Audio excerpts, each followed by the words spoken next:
കാവലായി വന്നപ്പോൾ ഞാൻ ക്രൂശിലെ സ്നേഹത്തെ.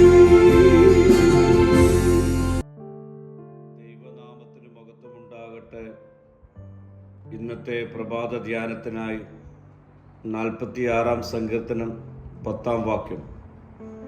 മിണ്ടാതിരുന്ന് ഞാൻ ദൈവമെന്ന് അറിഞ്ഞുകൊള്ളുവിൻ. ഞാൻ ജാതികളുടെ ഇടയിൽ ഉന്നതനാകും, ഞാൻ ഭൂമിയിൽ ഉന്നതനാകും. ദൈവത്തെ തിരിച്ചറിയുവാൻ ശാന്തത ആവശ്യമാണ്.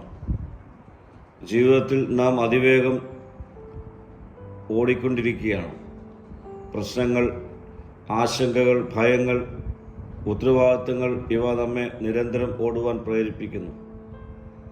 എന്നാൽ ഈ വാക്യത്തിലൂടെ ദൈവം നമ്മോട് പറയുന്നത് ശാന്തരായി നിന്നുകൊള്ളുവിൻ എന്നാണ്. ശാന്തമായ ഹൃദയത്തിലാണ് ദൈവത്തിന് ശബ്ദം കേൾക്കുവാൻ കഴിയുന്നത്. പ്രാർത്ഥനയിലും ധ്യാനത്തിലും നാം ശാന്തരാകുമ്പോൾ ദൈവത്തിൻ്റെ സാന്നിധ്യം നമുക്ക് നിരന്തരം അനുഭവിക്കുവാൻ കഴിയും. തുടർന്ന് ഈ വാക്യം നമ്മെ ഓർമ്മിപ്പിക്കുന്നത് ഞാൻ ദൈവമെന്ന് അറിഞ്ഞുകൊള്ളുവിൻ എന്നാണ്.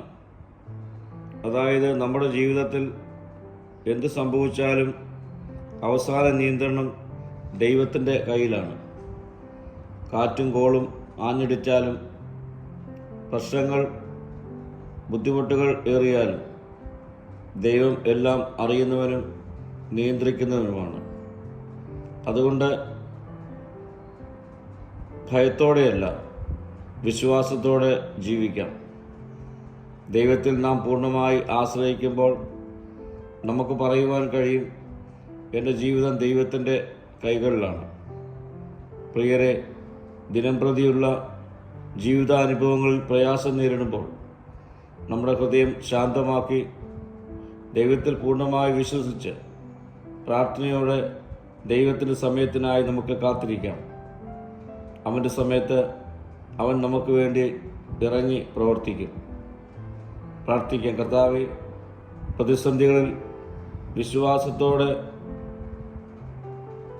നിനക്കായി കാത്തിരിക്കുവാൻ എന്നെ ശക്തീകരിക്കണമേ. മഹത്വം നീ എടുക്കണം.